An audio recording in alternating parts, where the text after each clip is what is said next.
Hello friends, welcome to my YouTube channel Veena Tailor. કેમ છો બધા? મજામાં? અને વીણા સીવણ ક્લાસમાં તમારું સ્વાગત છે. તો ફ્રેન્ડ્સ, આજના ક્લાસમાં આપણે જે ફરમો તૈયાર કર્યો છે એટલે કે પ્રિન્સેસ કટ બ્લાઉઝનો કટિંગનો વિડીયો તો તમે જોયો જ હશે. તો એ આપણે અસ્તર ઉપર કટિંગ કર્યું હતું. હવે એ જ અસ્તરને આપણે કાપડ ઉપર મૂકી અને કટિંગ કઈ રીતે કરવું, ફરમાને કઈ રીતે આપણે કાપડ ઉપર સેટ કરવો અને ફેવિકોલની મદદથી અસ્તર અને કાપડ બંનેને જોઈન્ટ કરતા આજના ક્લાસમાં આપણે શીખવાનું છે. તો ચલો ક્લાસ ચાલુ કરીએ. તો આપણે આગળના ક્લાસમાં જે પ્રિન્સેસ કટ બ્લાઉઝનું કટિંગ કર્યું હતું, તો આપણે આ અસ્તર ઉપર કટિંગ કર્યું હતું આગળના ક્લાસમાં. હવે આપણે કાપડ ઉપર કટિંગ કરીશું, એટલે અસ્તરનું જે કટિંગ છે એને કઈ રીતે કાપડ ઉપર સેટ કરવાનું અને કટિંગ કરવાનું એ આજના ક્લાસમાં આપણે શીખવાનું છે. તો આ કમ્પ્લીટ આપણો પ્રિન્સેસ કટ બ્લાઉઝનો ફરમો છે, જે આગળના ક્લાસમાં મેં તમને સ્ટેપ બાય સ્ટેપ શીખવાડ્યું છે. તો જેને પણ ના જોયું હોય એ આગળના ક્લાસનો વિડીયો જોઈ અને step by step princess cut બ્લાઉઝનું કટિંગ શીખી શકે છે. તો આપણે ફરમાને અત્યારે સાઈડમાં મૂકી દઈએ અને આ કાપડ તમે જોઈ શકો છો કે આપણે 1 મીટર કાપડ લીધું છે. તો ફ્રેન્ડ, સૌથી પહેલા તો આપણે જોઈ લઈએ કે આપણું 1 મીટર કાપડ છે. તો અહીંયા તમે જોઈ શકો છો કે આપણું 1 મીટર કાપડ છે. 1 મીટર કાપડમાં પણ 1 ઇંચ ઓછું છે, કારણ કે 40 ઇંચ આવવું જોઈએ, એની જગ્યાએ 39 ઇંચ છે. તમે જોઈ શકો છો આ રીતે. તો આપણે આ 1 મીટર કાપડ લીધું છે, એની ઉપર ફરમાને મૂકી અને કટિંગ કરવાનું છે. તો અહીંયા મેં કોટનનું કાપડ લીધું છે અને તમે જોઈ શકો છો કે આ રીતે એકવાર ફોલ્ડ કરીને મૂકી દીધું છે. હવે આ ફોલ્ડ કરીને મૂકવાની રીત એ છે કે આ જે રેસાવાળો ભાગ છે, તમે જોઈ શકો છો આ રેસાવાળો ભાગ, એ રેસાવાળા ભાગને બંનેને એકબીજાની સામે રાખી અને ફોલ્ડ કરીને મેં મૂક્યું છે. કારણ કે આપણે બ્લાઉઝને હંમેશા ઊભી લાઇનિંગમાં કટિંગ કરવાનું, આડી લાઇનિંગમાં નહીં કરવાનું. આડી લાઇનિંગ એટલે તમે આ રીતે મૂકી અને જો આ રીતે કટિંગ કરો તો ક્યારેય આપણું બ્લાઉઝનું ફિટિંગ સારું નહીં આવે. બ્લાઉઝ તો સીવાઈ જશે, પણ જો ટાઈટ થઈ જશે તો પછી કાપડ આ રીતે ખેંચાશે નહીં, એટલે તમને ટાઈટ જ થશે એ બ્લાઉઝ. અને તમે ઊભી લાઇનિંગમાં એટલે કે આ રીતે કટિંગ કરવાનું. એટલે ઊભી લાઇનિંગ આપણે એ રીતે ચેક કરવાની કે સામાન્ય તમે જોઈ શકો છો આ રીતે કાપડ ખેંચાય છે, આ ખેંચાય છે, આ બાજુ ખેંચાતું નથી. તો આપણે આ રીતે ખેંચાતું હોય એ કાપડ ઉપર આ રીતે મૂકી દેવાનું અને એની ઉપર ફરમાને આ રીતે મૂકી દેવાનું. એટલે શું થાય કે તમારું કાપડ અહીંથી ખેંચાય સામાન્ય, તો બ્લાઉઝ સીલ્યા પછી પણ જો ટાઈટ ફિટિંગ થઈ ગયું હોય તો સામાન્ય તમે પહેરો એટલે આ રીતે ખેંચાય કાપડ, એટલે આપણને કમ્ફર્ટેબલ રહે. અને અસ્તરમાં પણ મેં એ જ રીતે કટિંગ કર્યું છે, તમે જોઈ શકો છો સામાન્ય આ રીતે. તો આપણે આ રીતે પાછળના ભાગના ફરમાને મૂકી દીધો છે. અને ખાસ કહું કે મેં બંને પડ એક સાથે કટિંગ કરવાના છે, એટલે કે બ્લાઉઝના બંને ભાગ તમે જોઈ શકો છો કે અહીંયા જો આ બંને ભાગ છે, તો આપણે અલગ અલગ કટિંગ નથી કરવાનું. બંને આપણે એકવાર ફોલ્ડ કરીને કાપડને મૂક્યું છે આ રીતે. તો બંને ભાગને આપણે આ રીતે ભેગા જ મૂકી દેવાના, એટલે બંને એક સાથે કટિંગ થઈ જશે. તો આપણે બ્લાઉઝના પાછળના ફરમાને આ રીતે સેટ કરીને મૂકે છે. અહીંયા તમે જોઈ શકો છો કે ગળીવાળો ભાગ છે, તો એની ઉપર ગળીવાળા ભાગને જ મૂકે છે અને આ રીતે પાછળનો ફરમો સેટ કરે છે. એ જ રીતે આ બધા પણ ફરમા પણ આપણે સેટ કરી દેવાના.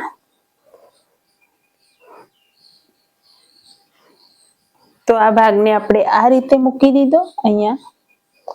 હવે આ ભાગને આપણે આ રીતે સેટ કરીશું, અથવા તો પછી આ રીતે. તમારે કાપડ વધે ને એનું ધ્યાન રાખવાનું. એવું નહીં કે મોટું કાપડ છે એટલે આપણે જેમ તેમ મૂકીને કટિંગ કરી દેવાનું. આપણે ફરમાને સેટ કરતા શીખવાનું છે, કારણ કે દોરી બનાવવાની, પછી પાઇપિંગ બનાવવાની, એ બધું કપડું આપણે જોવશે. 1 મીટર કાપડમાંથી આપણે બધું બ્લાઉઝની દોરીને બધું બનાવવાનું છે. ગળાપટ્ટી, હુકાઈ પટ્ટી બધું કટિંગ કરવાનું, એટલે આપણે ફરમાને આ રીતે સેટ કરવાના. હવે અહીંયા બાયમાં પણ તમે જોઈ શકો છો, જો અહીંથી બી આપણે ઊભી લાઇનિંગ છે એટલે છાતીમાંથી ફિટિંગ થાય તો ખેંચાય છે કાપડ. અહીંથી પણ ઊભી લાઇનિંગ છે એટલે આપણે આમ ઊભું મૂક્યું છે, એટલે અહીંથી આપણે છાતીમાંથી ફિટિંગ થાય તો કાપડ ખેંચાય. પછી બાયમાં પણ એ જ રીતે મૂક્યું છે આપણે. તો અહીંયા આપણી બાયનું અસ્તરનું કપડું શું હોય કે મેન કાપડ જે આપણું હોય એનો પનો મોટો હોય, પણ અસ્તરના કાપડનો પનો નાનો હોય. તો અહીંયા આપણે અસ્તરમાં સાંધો આવ્યો છે. તો એક કમેન્ટ હતી કે સાંધા વગરની બાંય બનાવો, તો શું આટલી સાઈડનો બ્લાઉઝ હોય તો સાંધો આવે જ? પછી તમે એકદમ આમ પતલા લોકો હોય ને એમનો બ્લાઉઝ હોય ને તો 1 મીટર કાપડમાંથી થઈ જાય, એમાં સાંધો ના આવે. પણ શું કે 36ની સાઈઝ હોય, 38ની સાઈઝ હોય તો પછી અહીંયા બાયનો ભાગ પણ વધારે હોય અને લાંબી બાય કરવી હોય તો સાઈડમાં સાંધો આવે. પણ પતલા લોકો હોય તો અહીંયા સાંધો ના આવે, ડાયરેક્ટ બાયનું કટિંગ થઈ જાય. તો આપણે આ રીતે અહીંયા બાય પણ સેટ કરી અને આ ભાગ પણ આ રીતે મૂકી દીધો છે. હવે આપણે આની ઉપર જેવું છે એવું દોરી દઈશું. તો આપણે ફરમાને આ રીતે મૂકી અને પછી સાઈડમાંથી ચોકની મદદથી દોરી દઈશું અને દોરતી વખતે સામાન્ય થોડું કાપડ વધારે રાખવાનું. એકદમ આમ કટ ટુ કટ એટલે કે ધાર ઉપર આ રીતે નહીં દોરવાનું, સામાન્ય થોડું આ રીતે વધારે રાખવાનું. કારણ કે પછી જ્યારે તમે અસ્તર અને કાપડનું જોઈન્ટ કરો એટલે કપડું આઘું પાછું હોય તો કટિંગમાં નીકળી શકે. તો જો અહીંયા ગળાના ભાગમાં આપણે દોરી દીધું છે, એ જ રીતે આ બાજુ પણ આપણે દોરી દેવાનું. અને જો તમે ડાયરેક્ટ કટિંગ કરી શકો તો ડાયરેક્ટ પણ કરી શકો છો, પણ શીખતા હોય ને તો આ રીતે ચોકની મદદથી દોરી અને પછી જ કટિંગ કરજો. તો આ ફરમો આપણે દોરી દીધો છે, જો આ રીતે. એ જ રીતે આ બધા ભાગ છે અને આ રીતે દોરી દેવાનું આપણે. જો અહીંયા સામાન્ય મેં કાપડ વધારે જ રાખ્યું છે.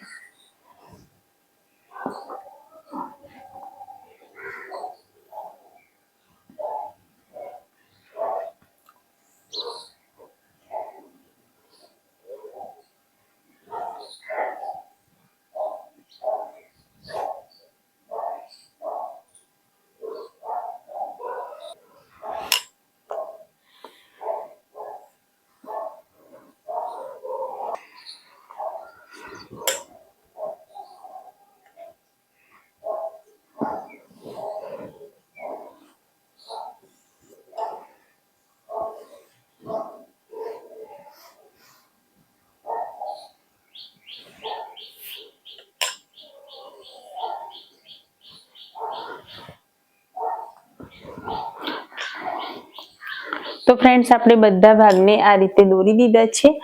અહીંયા શું હતું, કાપડ વધારે હતું તો બાયને મેં સહેજ આ રીતે સરકાવી હતી. અહીંથી કાપડ વધે તો આપણે દોરી કે રીતનું કટિંગ થઈ શકે, એટલે આપણે આ ભાગ નથી ગણવાનો, આપણે આ જે ભાગ છે બાયનો એ ગણવાનું છે. અથવા તો બાયને આમ ને આમ રાખી અને પહેલા તો હું આનું જ કટિંગ કરી દઉં એટલે તમને ખબર પડે.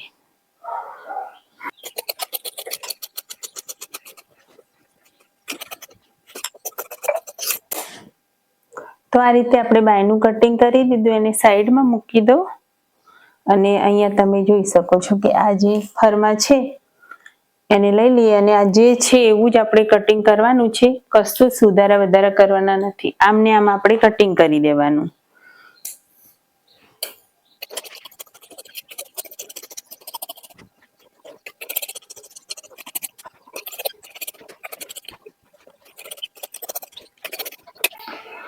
તો ફ્રેન્ડ્સ આપણે આ રીતે બધા જ ભાગનું કટિંગ કરી દીધું છે. હવે તમે જોઈ શકો છો કે આ રીતે આપણને બંને ભાગ મળી ગયા આ રીતે, અને આના પણ આ રીતે બંને ભાગ છે.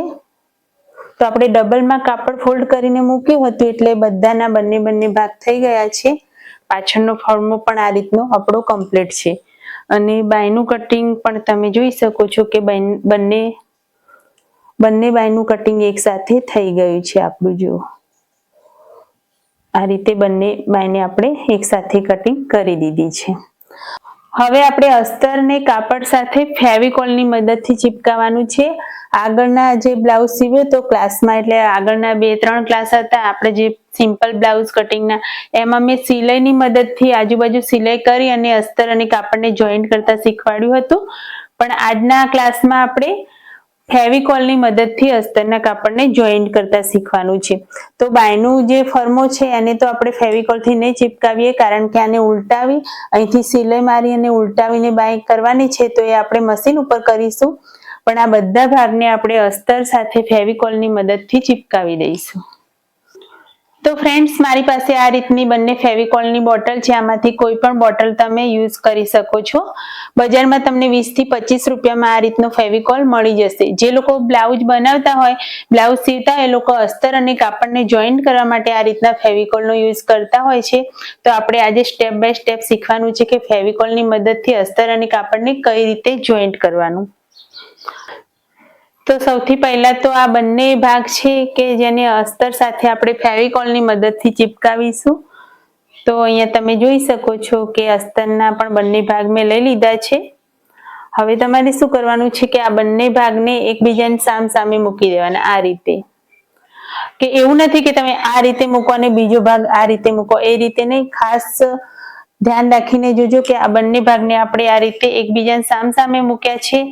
આ આપણી હુકાઈ પટ્ટીનો ભાગ છે અને આ પ્રિન્સેસ કટનો શેપ છે. તો આ જે બંને કાપડ મેં સામસામે મૂક્યા છે એની ઉપર આપણે સામાન્ય ફેવિકોલ લગાવવાનું છે. સામાન્ય તો આ રીતે આપણે ધાર ઉપર ફેવિકોલ લગાવવાનું, સામાન્ય જરીક, એકદમ વધારે નથી લગાવવાનું. આ રીતે સામાન્ય લગાવી દેવાનું.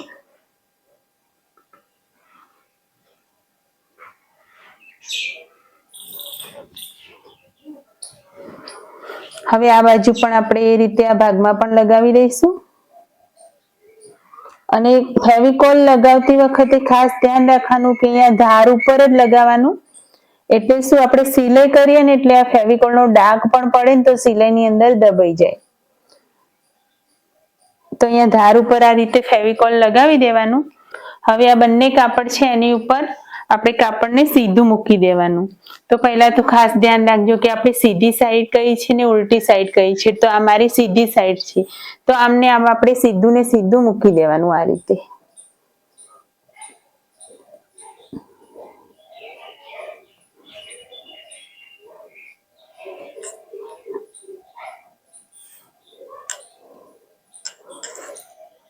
તો આ રીતે આપણે સીધું મૂકી દીધું. એ જ રીતે આ બાજુ પણ આપણે સીધું મૂકી દેવાનું.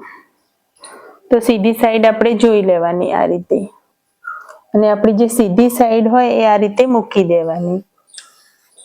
તો આ રીતે આપણે આ બંને ભાગ ચિપકાવી દીધા છે. એ જ રીતે હવે બીજા ભાગને પણ લઈ લઈશું. આને એક સાઈડ મૂકી દઈશું સુકાવા માટે. હવે આપણે આ બંને ભાગ લઈએ. ખાસ ધ્યાન રાખજો કે આ બંને ભાગને પણ આ રીતે સામસામે મૂકવાના, એકબીજાની સામસામે આ રીતે. આ રીતે ના મૂકી દેતા, ભૂલ ના થાય. મારે પણ આ રીતની એકવાર ભૂલ થયેલી છે. આ રીતે મેં અલગ અલગ ચિપકાવ્યું હતું, તો એક ભાગ આ રીતે ને બીજો સેમ ટુ સેમ એ રીતે ચિપકાવી દીધો હતો.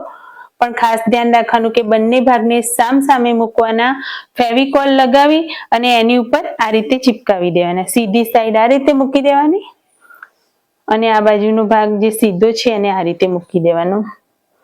તો આ રીતે આપણે ફેવિકોલની મદદથી બ્લાઉઝના બધા ભાગને ચિપકાવી દઈએ. તો આપણે ફેવિકોલની મદદથી જો બધા ભાગ ચિપકાવી દીધા છે. પાછળથી પણ તમે જોઈ શકો છો આ રીતે. જો અહીંયા સામાન્ય ફેવિકોલ દેખાય છે તમને. સુકાઈ જશે એટલે દેખાશે નહીં. જ્યારે પણ તમે ફેવિકોલનો યુઝ કરો ત્યારે ધાર ઉપર ફેવિકોલ લગાવવાનું, વચ્ચે ક્યાંય ટપકું પડે નહીં. પછી અહીંયા સાઈડમાં બહારની સાઈડ દેખાશે તો ખરાબ લાગશે. એટલે આપણે અહીંયા સાઈડમાં જ ફેવિકોલ લગાવવાનું અને પછી જ્યારે સિલાઈ કરીએ એટલે સાઈડ આપણી સિલાઈમાં દબાઈ જાય એટલે ફિનિશિંગ પણ સારું લાગે ને ડાઘ પણ દેખાય નહીં. તો આ રીતે આપણે ફેવિકોલની મદદથી બધા જ ભાગને ચિપકાવી દીધા છે આ રીતે. તો આ રીતે આપણે બધા ભાગને ચિપકાવી દીધા છે. હવે આપણે આ સુકાઈ જાય એના પછી એક્સ્ટ્રા જે કાપડ છે સાઈડમાં એને કટિંગ કરી દેવાનું. તો અહીંયા તમે જોઈ શકો છો કે આપણે એક્સ્ટ્રા કાપડ જે રાખેલું સાઈડમાં કટિંગ કરતી વખતે, ફરમો દોરતા હતા એ વખતે, એ કાપડને હવે આપણે કટિંગ કરી દઈશું અને થોડું ફિનિશિંગ આપી દઈશું. કારણ કે એક્સ્ટ્રા કાપડ રાખવાનું કારણ એ છે કે આ તો કોટનનું કપડું છે એટલે સરકે નહીં. પણ જો સાડીનું કે સિલ્કનું કાપડ હોય તો અસ્તર અને કાપડ સરકી જાય. અહીંયા સાઈડમાંથી સરકી જાય અને તમે કમ્પ્લીટ રાખ્યું હોય કાપડ અને જો ઉપરનું કાપડ સરકી જાય ને પાછળ અસ્તર દેખાય તો પછી કટિંગ ના કરી શકે. તો આ રીતે આપણે કમ્પ્લીટ આજુબાજુથી વધારાનું એક્સ્ટ્રા કાપડ કટિંગ કરી દેવાનું. તો અહીંયા તમે જોઈ શકો છો કે આ ભાગનું એક્સ્ટ્રા કાપડ મેં કટિંગ કરી દીધું છે, એ જ રીતે આ બાજુથી પણ કટિંગ કરી દીધું છે. તો આ રીતે આપણે બધા ભાગના એક્સ્ટ્રા કાપડ કટિંગ કરીશું એટલે ફિનિશિંગ પણ સારું લાગશે.